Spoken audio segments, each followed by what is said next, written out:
পরিমণি দেখতে পরীর মতোই সুন্দরী, তবে এই সুন্দরী নায়িকাকে ঘিরে রয়েছে নানা রকম তর্ক বিতর্ক। বিশেষ করে তার বিয়ে নিয়ে রয়েছে মিডিয়া পাড়ায় নানা ধরনের গুঞ্জন। পরিমণির আসল নাম শামসুন নাহার স্মৃতি। 1992 সালের 24শে অক্টোবর সাতক্ষীরা জেলায় তার জন্ম। ছোটবেলা থেকেই নায়িকা হওয়ার স্বপ্ন দেখতেন তিনি।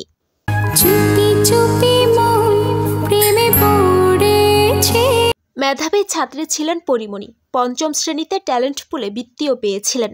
2007 সালের দিকে পরিমণির মা আগুনে দগ্ধ হয়ে মারা যান, তবে তার মৃত্যুর বিষয়টি অনেকটা রহস্যজনক। এরপর বাবার সঙ্গে সাভারে বসবাস শুরু করেন পরিমণি। মাঝে মাঝে বরিশালে নানা বাড়ি গিয়ে থাকতেন তিনি। সেখানে মাসুদ নামের দূর সম্পর্কের এক আত্মীয়ের সঙ্গে প্রেম এবং পরে বিয়ে হয় তার। একদিন নানা বাড়ি থেকে মাসুদের সঙ্গে পালিয়ে চট্টগ্রামে চলে যান তিনি। 1 মাস পর আবারও বরিশালে ফিরে আসেন। এরপর বিচ্ছেদ হয় মাসুদের সঙ্গে। এরপর 2011 সালে বাবার সঙ্গে সাভারের ব্যাংক টাউন এলাকায় বসবাস শুরু করেন পরিমণি।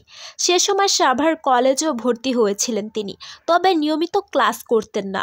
2012 সালের শুরুর দিকে সিলেটে তার বাবার গুলিবিদ্ধ লাশ পাওয়া যায়। ধারণা করা যায় ব্যবসায়িক দ্বন্দ্বে প্রতিপক্ষ তাকে খুন করে। এরপর থেকে পরি সাভারে এক খালার বাসায় থাকতে শুরু করে।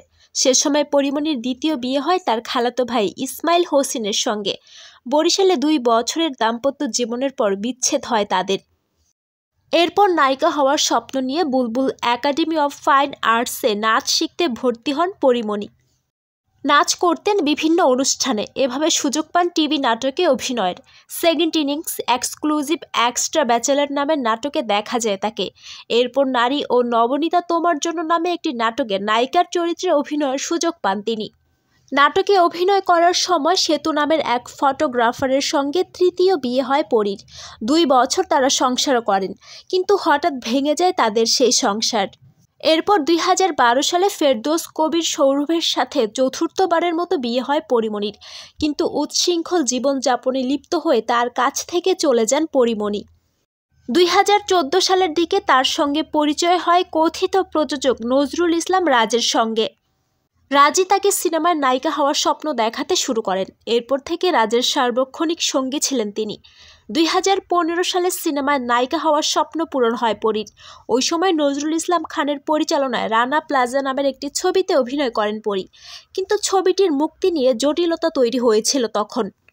এরপর শাহ আলম মণ্ডলের পরিচালনায় ভালোবাসার সীমাহীন সিনেমায় অভিনয় করেন পরিমণি। ছবিতে নায়ক ছিলেন জায়েদ খান। এটি পরীর মুক্তিপ্রাপ্ত প্রথম ছবি। সে সময় সিনেমা পাড়ায় তাকে নিয়ে ঘটে যায় অবাক করা কাণ্ড।